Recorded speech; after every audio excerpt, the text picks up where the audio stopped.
இங்க இந்த மேரேஜ் சர்டிபிகேட்ட பார்த்ததுமே அவங்க மாமா கிட்ட ஃப்ரெண்டு கல்யாணம் பண்ணி வைக்கும்போது ப்ரூஃப்லாம் கொடுத்தா அதனால தான் இப்படி நடந்திருக்க வாய்ப்பு இருக்குன்னு சொல்றா. அதை கேட்டதுமே அவரு சோ ஹீரோ தான் இந்த பொண்ணை ஏமாத்தி இப்படி பண்ணிக்கான்னு சொல்லி இவரே ஒரு முடிவு எடுத்து உங்க மாமா போலீஸா இருப்பாரு அவரை கூட்டிட்டு அவங்க வீட்டுக்கு போறாங்க.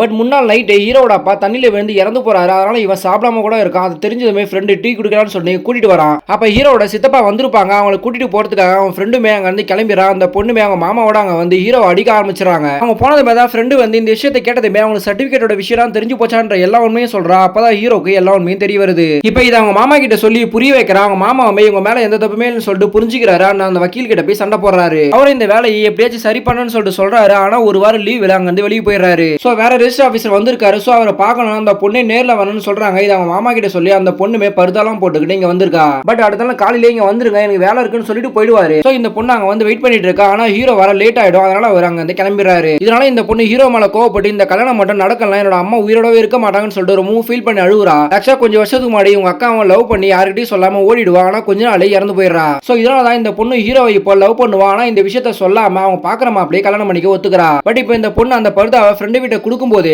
இவங்களை பார்த்த மாப்பிளையோட பாத்துறாரு. சோ இந்த பொண்ணு தான் ஏதோ தப்பு பண்றான்னு சொல்லிட்டு முடிவெடுத்துறாரு. பட் நெக்ஸ்ட் டே இவங்க திரும்ப வராங்க. ஆனா அதுக்குள்ளே ஏற்கனவே ரெஜிஸ்டர் பண்ண ரெஜிஸ்டர் ஆபீசர் இவர் கால் பண்ணி சின்ன தப்பு நடந்து போச்சு அவங்க மட்டும் கிளியர் பண்ணி விடுங்கன்னு சொல்றாங்க. அவரும் கோவப்பட்டு செக் பண்றாரு. பார்த்தா லெட்ஜர்ல நேம் கரெக்டா தான் இருக்கும். சர்டிபிகேட் அடிக்கும் போது இந்த ப்ராப்ளம் வந்திருக்குன்னு சொல்லி இவருக்கு தெரிஞ்சு போய் இவங்க எல்லாரும் திட்ட ஆரம்பிக்கிறாரு. இவங்க மேல தப்பு இல்லைன்னு சொல்லிட்டு சைன் போட்டு அனுப்பி விட்டுறாரு. தென் போற வழியில இந்த பொண்ணு கிட்ட எப்படியாச்சும் நம்ம லவ் சொல்லணும்னு சொல்லிட்டு எவ்வளவு ட்ரை பண்ணி பாக்குறான். ஆனா ஒரு தயக்கத்துல விட்டுறான். ஆனா இந்த பொண்ணு வீட்டுக்கு போனதுமே இவங்களுக்கு பார்த்த மாப்பிளையோட அப்பா வந்து சண்டை போட ஆரம்பிச்சாரு. ஆனா இந்த மாப்பிளை நான் ஏற்கனவே விசாரிச்சு பார்த்துட்டேன். இந்த பொண்ணு மேலேயே அவன் மேலேயே எந்த தப்பும் கிடையாது. இது எதர்ச்சியா நடந்த ஒரு தப்பு. சோ இதெல்லாம் நீங்க கண்டுக்காதீங்க. இந்த கல்யாணம் கண்டிப்பா நடக்குன்னு சொல்லிட்டு அங்க வந்து கிளம்பிடுறான். பட் இந்த பொண்ணுக்கு ஹீரோ மேல இன்னும் லவ் அதிகமாகி ஹீரோக்கு போன் பண்ணி ட்ரை பண்ணி பாக்குறான். ஆனா அவங்க ஊர்ல சிக்னல் கிடைக்காதனால போன் போக மாட்டேங்குது. இவனும் அது தெரியாம அவங்க பாட்டி கிட்ட அவன் லவ் பண்ண விஷயத்த சொல்லி ரொம்பவும் புலம்பிட்டு இருக்கான். பட் இந்த பொண்ணு ஹீரோவை எப்படியாச்சும் மீட் பண்ணி ஆகணும்னு சொல்லி வெளியே கிளம்புறா. அப்பன்னு பார்த்து ஒரு ஆட்டோக்காரன் இந்த பொண்ணை பார்த்ததுமே தூக்கிட்டு போனோம்னு சொல்லிட்டு ஆட்டோ வேணுமான்னு கேட்கறா. இந்த பொண்ணு ஹீரோ பாக்கிறதுக்காக வேணும்னு சொல்லிட்டு கிளம்புறான். ஆனா போற வேலை கடத்திடுறான். பட் அப்ப ஹீரோ இவனை மட்டும் தான் பார்த்திருப்பான். இந்த வழியா இவன் ஏன் போறான்னு சொல்லிட்டு இவனுக்கு யோசனை வருது. சோ பின்னாடியே ஃபாலோ பண்ணிட்டு போறான். அப்ப இந்த பொண்ணு ஹீரோக்கு கால் பண்றா. அதை பார்த்ததுமே அவன் போனை புடுங்கி வெளியே போடுறான். அதை ஒருத்தர் எடுத்துறாரு. அவர்கிட்ட பேசும்போது இந்த பொண்ணை தான் அவங்க கடத்திட்டு போயிருக்கான்ற விஷயம் தெரிஞ்சு போகுது. பட் அந்த பொண்ணு ஓடும் போது மயங்கிடுறா. அந்த டைம்ல அந்த பொண்ணை எல்லாருமே சேர்ந்து நாசம் பண்ணிடுறானுங்க. அப்ப ஹீரோ கூட வந்த மாமா அவங்க ஒய்ஃபுமே இதே மாதிரி தான் பண்ணிருப்பாங்க. சோ அது கோவம் வந்து 4 பேருமே எரிச்சு அங்கேயே கொன்னுறாரு. அவரும் இறந்து போறாரு. இப்ப இந்த பொண்ணு சீரியஸா ஹாஸ்பிடல் சேர்க்கறாங்க. ஆனா அந்த டாக்டர் கிட்ட ஹீரோ இந்த பொண்ணுக்கு நடந்த எந்த விஷயத்தையுமே வெளியே சொல்லாதீங்க. இந்த பொண்ணு எப்படியாச்சும் நான் தான் கல்யாணம் பண்ணிப்பேன் நானே பாத்துக்கிறேன்னு சொல்லிட்டு சொல்றான். சோ அந்த டாக்டர் எதுவுமே சொல்லாம விட்டுறாரு. கடைசியில இந்த பொண்ணு உயிருக்கு போராடிட்டு இருக்கா. அப்ப ஹீரோ அழுதுகிட்டே வந்து இந்த பொண்ணோட கையை தொடுறான். இந்த பொண்ணு தொட்டதுமே கண்ணு மூச்சிக்கிறா.